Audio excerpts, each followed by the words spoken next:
On December 23rd, winter lay thick over the quiet neighborhood of Brindle Oak. Houses glowed with warm yellow lights, snow blanketed the lawns, and everyone was preparing for Christmas Eve gatherings. But for 16-year-old Daniel and his family, that particular holiday would become a memory no one dared discuss again. That IT began right after sunset. Daniel's family was spread across the living room, wrapping the last of the gifts while a playlist of soft carols filled the background. His mother was humming, his little sister was assembling gingerbread cookies, and his father was fixing a loose string of lights on the tree.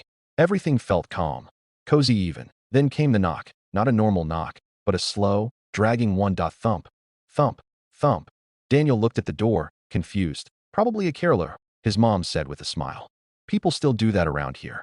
But when Daniel opened the door, only one person stood on the porch, a tall figure in an old-fashioned cloak, wearing a cracked porcelain mask that resembled a smiling choir boy. No group, no music, just the figure breathing softly, faint white mist curling into the cold. "Good evening," the masked person said in a too soft voice. "May I sing for you?" Daniel hesitated. Sure." The figure didn't ask what song, didn't prepare, didn't warm up. They simply lifted their head and began singing. "God rest ye merry, gentle." The voice broke mid-word, like a recording glitching. Then it continued, deeper than before. "Let nothing you dismay." Daniel's skin prickled. There was something unsettling about the tone. Too flat, too slow, too intentional. His dad came to the door, smiling politely. "Thank you, but we're actually busy." The carol kept singing, louder and louder and louder, until the voice echoed through the entire house, vibrating the windows, shaking the ornaments, drowning out every other sound. "Sir," his dad tried again. "That's enough. Please leave." The singing stopped instantly. The masked head turned toward Daniel. "You invited me." Daniel's heart skipped. I didn't really. You invited me." The figure repeated, voice trembling with something between anger and excitement. They stepped forward, just an inch, but Daniel's dad immediately blocked the way. "That's enough. Leave now, or I'm calling the police." The caroler tilted their head. The smile on the porcelain mask suddenly looked more sinister, even though it hadn't moved. Then, without another sound, the figure turned and walked down the driveway, slowly disappearing into the falling snow. Daniel tried to shake it off. So did everyone else. But later that night, as the family prepared for bed, they noticed something unsettling. The caroler was standing across the street, perfectly still, staring at the house. Hours passed. They did not move. Not when neighbors walked their dogs. Not when a car passed. Not when the streetlights flickered out. Christmas Eve morning came. The figure was gone. Relieved, Daniel's family went on with their plans. Cooking, decorating, getting ready for guests. But as the sun set again, Daniel glanced out the kitchen window and froze. The caroler was back, standing closer. This time on their front lawn. Daniel's mom called the police, but by the time officers arrived, the figure had vanished again, footprints fading into the snow like they'd never been there. That night, whispers drifted around the house. No one admitted to hearing anything, but no one slept well either. At 3:14 a.m., Daniel woke to another sound. Thump, thump, thump. The same dragging knocked at his bedroom window. He shot up, heart pounding. He slowly turned his head. Through the glass, inches away, was the porcelain mask, smiling softly at him. Daniel screamed. His dad ran in. The figure darted away, leaving only strange, deep footprints in the snow below.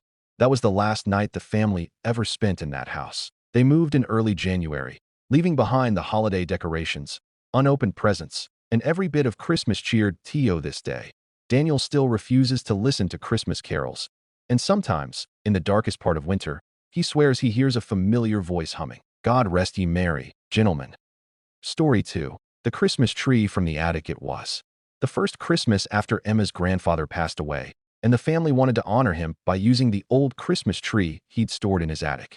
It was dusty, heavy, and decorated with ornaments that looked like they belonged in a museum. But her grandmother insisted it would bring back memories. Emma, 15, helped her dad carry it down the narrow stairs from the attic.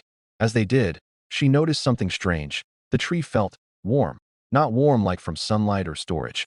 Warm like something alive. But she brushed it off. Attics were weird. They set the tree up, decorated it, plugged in the old string lights, and watched as the yellow bulbs flickered to life. First, everything seemed fine. But later that night, Emma came downstairs to get a glass of water and froze at the bottom step.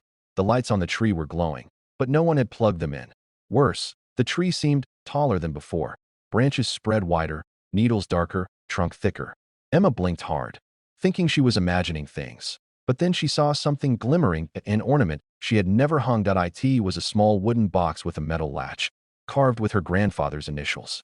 She touched it gently, and it swung open by itself. Inside was a tiny folded paper, her grandfather's handwriting. "Do not keep this tree. Burn it immediately." Emma dropped the paper. Her heart thudded. She looked up at the tree, and for a split second, she thought she saw the branches pulse, like they were breathing. She backed away slowly. The ornaments began to tremble. The lights flickered. The branches curled inward like fists. Emma ran upstairs and woke her parents. They thought she was having a nightmare until they reached the living room. The tree had moved. Not much, but enough that it was no longer centered where they'd placed it. "Maybe we bumped it," her dad said weakly. Emma shook her head. "We need to get rid of it." Granddad left a warning. Her parents exchanged uneasy looks but agreed to drag it outside in the morning. Except when morning came, the tree was back to its original position, as if they'd never touched it. That night, things got worse. The family was awakened by a loud crack, like wood splitting. They ran downstairs to find the tree leaning forward aggressively. Branches stretched toward the hallway like arms reaching. Emma's mom gasped. "We're throwing it out now."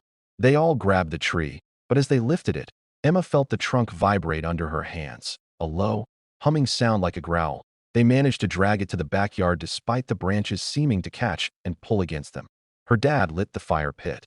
The moment the flames rose, the tree bent away sharply, as if trying to escape. The branches wriggled. Ornaments rattled.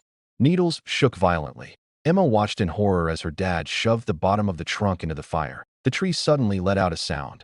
Not a scream, not a crack, but a deep, shuddering moan, like the wind passing through a hollow cave. The fire swallowed it whole. The lights flickered one last time. The tree burned until nothing was left but ash and melted ornaments. Emma's grandmother later revealed the truth. Her grandfather had found the tree years ago at an estate sale, and from the first night he brought it home, he'd heard whispers whenever he passed it in the dark. He tried getting rid of it 3 times. Every time, it returned to the attic. He eventually nailed it shut in a crate and refused to decorate it again. Emma never forgot the warmth of the tree trunk or the way the branches seemed to move on their own. And every year since, her family buys a real tree, freshly cut, simple, safe, just in case. Story 3. The Christmas Gift with No Cinder. 14-year-old Noah loved gadgets. His family wasn't rich, so they rarely bought him expensive tech, but he still loved looking at catalogs and dreaming that on Christmas morning, he found a small box under the tree wrapped in metallic red paper. There was no tag, no to from label, nothing. His parents promised they didn't put it there. His sister said it wasn't her, but Noah, excited, opened it anyway. Inside was a sleek black device, something shaped like a handheld recorder with a single button and a small speaker. A tiny note lay beneath it. "Press it alone." Noah frowned. "Probably a prank gift," he said. But he took it to his room anyway. He pressed the button. The speaker crackled. Then a voice whispered, "Noah, can you hear me?" He dropped the device. His heart pounded. The voice spoke again. "Noah, don't turn around." He froze. The room was cold. The hair on his arms stood up. He slowly looked over his shoulder. Nothing there. The voice whispered again, "Urgent now. They're coming tonight. Don't open the door for anyone." Noah couldn't breathe. He tried to take the device apart, but the screws wouldn't budge. He ran downstairs, shaking as he told his parents what happened. They thought it was someone hacking a speaker or some weird pre-programmed audio. "Throw it away," his mom said. They tossed it in the outdoor bin. But the next morning, it was back on Noah's bedside table. He hadn't brought it inside. No one had. He pressed the button again. Not because he wanted to, but because he felt like something inside the device wanted him to. The same voice whispered, "Noah, they're getting closer." He didn't sleep that night. Christmas ended with the whole family anxious and unsure of what was happening. Noah barely ate. He kept glancing at the doors and windows. Finally, the day after Christmas, Noah's dad took the device to a repair shop, hoping someone would figure out what it was or where it came from. The technician opened the casing. Inside was nothing but empty space, no circuits, no wiring, no battery. Nothing that could produce sound. Nothing that should exist. Noah never saw the device again. His dad threw it into a river miles away. But sometimes, late at night, Noah hears the same voice whispering from the air vent near his bed. "Noah, don't turn around." Story 4. The visitor in the red suit. Christmas Eve at the Hanley house was always magical.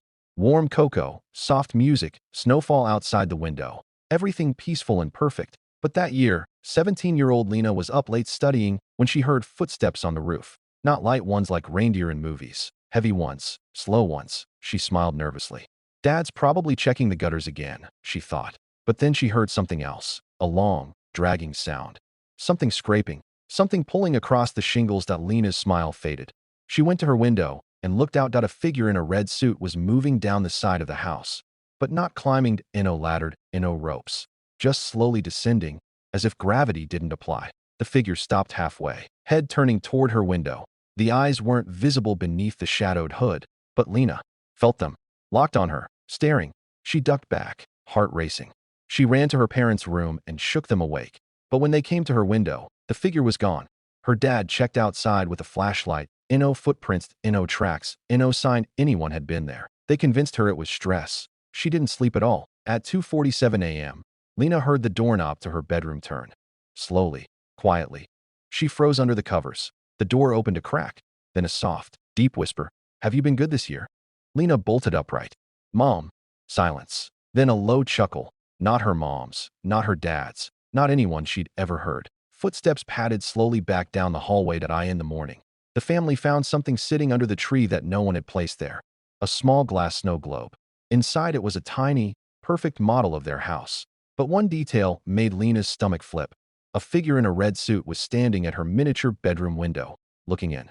From that year onward, Lena slept with her door locked every Christmas Eve, and the snow globe, it disappeared on its own the following January. No one ever found it.